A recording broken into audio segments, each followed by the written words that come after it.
আজকের রেসিপি পাটিসাপটা পিঠে। Hello guys, welcome back to my channel. আশা করি সবাই খুব ভালো আছো আর আমিও সব ঠিকঠাক আছি।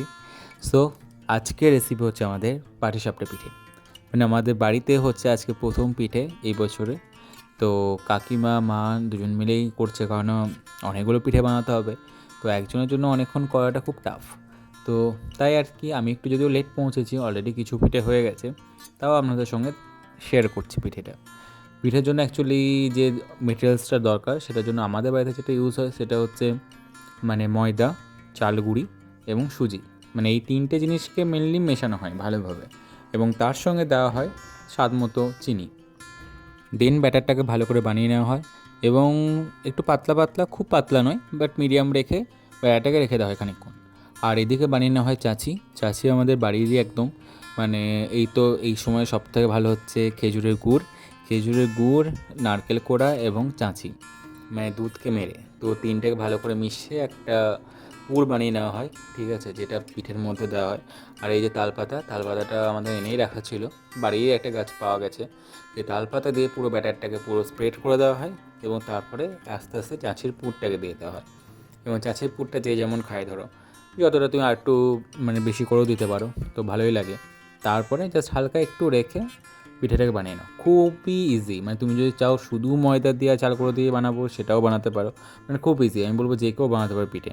আর ঘি দিয়ে আমাদের, মানে তেল দিয়ে না করলেই বেটার, আমি বলবো কেউ তেল দিয়ে করো না, তাহলে অবশ্যই ঘি ইউজ করো।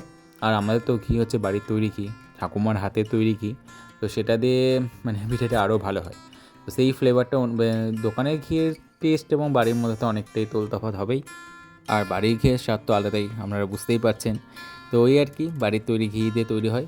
আর পিঠেগুলো একবার করে তুলে নেওয়ার পর পিঠেগুলো আর একবার করে চাপিয়ে দেওয়া হয়। মানে আর একবার ধরো 3-4টে পিঠে একসঙ্গে তৈরি করে নিয়ে তারপরে আবার তাওয়াতে আর একবার ঘি দিয়ে সেঁকে নেওয়া হয়। কারণ ধরো তখন বেশ কে কেমন খাবে, মানে কেউ একটু কাঁচাও পছন্দ করে, আমি যেমন একটু খরা খরা পছন্দ করি। এই যে 2, 3, 4টে যে যেমন সাইজ সেই রকম করে।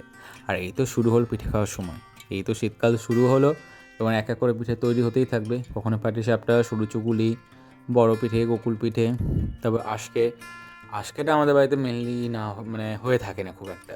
মামির মার হাতে খেয়েছিলাম আর খুব ভালো লেগেছিল। তো মাকে বলি যে ইচ্ছা করছে যে একটু খেতে, তো যদি পারে বানিয়ে দিতে, তো যদিও হয়নি। আর মা একটা মুগ ডালের পিঠে তৈরি করে, যেটা কিন্তু খুব সুন্দর হয়। তো যাই হোক, আজকে এই পিঠেগুলো বাড়িতে আজকে এটা দিয়ে শুরু হলো, এরপর তো এক এক করে হবেই। তো দেখি এবার খেয়ে দেখতে হবে যে কেমন হয়েছে। আমি একটা প্লেটে পাতেই নিয়ে নিয়েছি ওখানেই বসতে বসতে।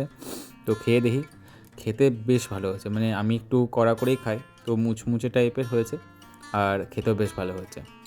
তো এটাই ছিল আজকের রেসিপি আমাদের পাটিসাপটা পিঠে। আশা করি আপনাদের ভালো লাগবে। ভালো লাগলে do like, share and subscribe my channel mix veg life. Thank you for watching guys.